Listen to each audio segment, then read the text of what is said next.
Hello dear student, मैं आपको आज आईपीसी के बारे में बताऊंगी। आईपीसी एक क्रिमिनल लॉ है और ये जर्नल पेनल कोड है। जब भी कोई ऑफेंस कमिट होता है जनरली, तो वो ऑफेंस कोई भी एक्ट और ओमिशन कब उस चीज़ को ऑफेंस बना देते हैं। ठीक है, ये सारी बात कहाँ दी गई हैं? हमारी आईपीसी में, इंडियन पेनल कोड में दी गई हैं। हमारी आईपीसी में ऑफेंस डिफाइन किए गए हैं और उनके पनिशमेंट के बारे में बताया गया है। अगर उस डेफिनेशन में, किसी भी क्राइम की डेफिनेशन में जितने एलिमेंट्स दिए गए हैं, यदि उस अपराधी के किसी भी कार्य से या किसी भी ओमिशन से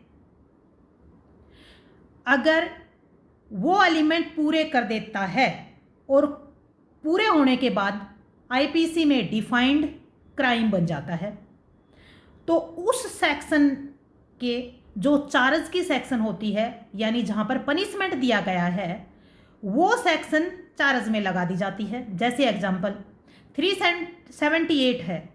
378 में 5 एलिमेंट है। यदि किसी आदमी ने वो 5 एलिमेंट अगर पूरे कर दिए हैं तो वो चोरी हो गई है, यानी थेफ्ट कमिट हो गया है, और उस थेफ्ट के लिए 379 में पनिशमेंट दिया गया है। तो 379 उसकी चार्ज की सेक्शन हो गई है। तो सबसे पहले हम ये देखेंगे कि आईपीसी एक सबस्टेंटिव लॉ है।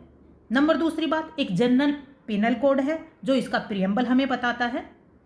नंबर तीसरी बात, ये इंडियन पेनल कोड 1860 है और इसकी कॉमेंसमेंट 1862 में हुई है।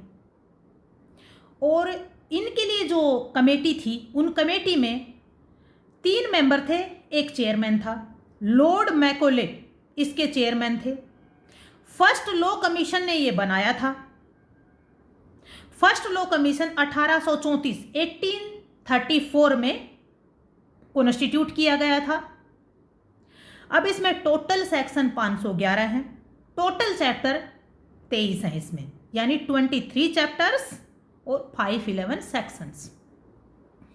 अब इसको अगर हम कॉमन चीज़ों में बांटें तो एक ऑफेंस हो गया, दूसरे इसके एक्सेप्शंस हो गए।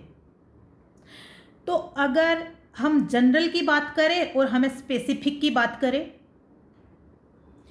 फिर ऑफेंस में हम ऑफेंस रिलेटेड टू, सबसे पहले हम ऑफेंस रिलेटेड टू बॉडी लेते हैं, human body. Offence related to property लेते हैं, लेकिन उसके बाद भी ऑफेंस रिलेटेड टू हमारी करेंसी होते हैं, ऑफेंस रिलेटेड टू सोसाइटी होते हैं, नेग्लिजेंस होते हैं, मोटर व्हीकल के लिए होते हैं, ठीक है, ड्राइविंग के लिए होते हैं, और इस तरह की किडनैपिंग के लिए होते, मतलब इस तरह की चीज़ें होती है, बाइफरकेट होती हैं। लेकिन जब हम एक्सेप्शंस में आते हैं, वो पनिशमेंट है। यहाँ हम एक्सेप्शंस के लिए यदि आते हैं तो एक्सेप्शंस में हमारे 2 तरह के एक्सेप्शंस होते हैं। एक हमारे होते हैं अब्सोल्यूट एक्सेप्शन, दूसरे होते हैं स्पेसिफिक एक्सेप्शंस। अब्सोल्यूट एक्सेप्शन कहाँ होते हैं? चैप्टर 4 में, सेक्शन 76 से लेके सेक्शन 106 तक हमें ये जनरल एक्सेप्शन है।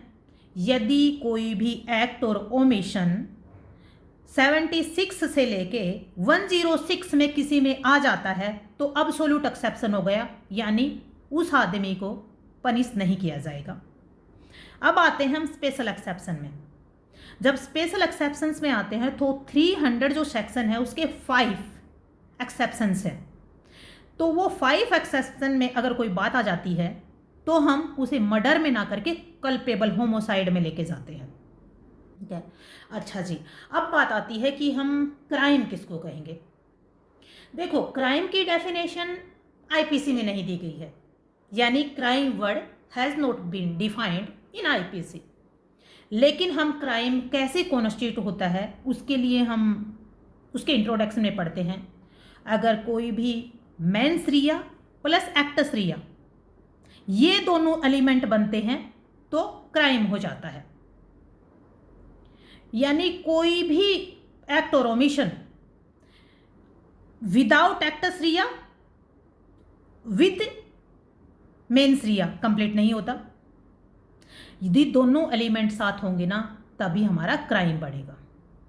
अब बात आती है कि क्राइम कब बन जाता है।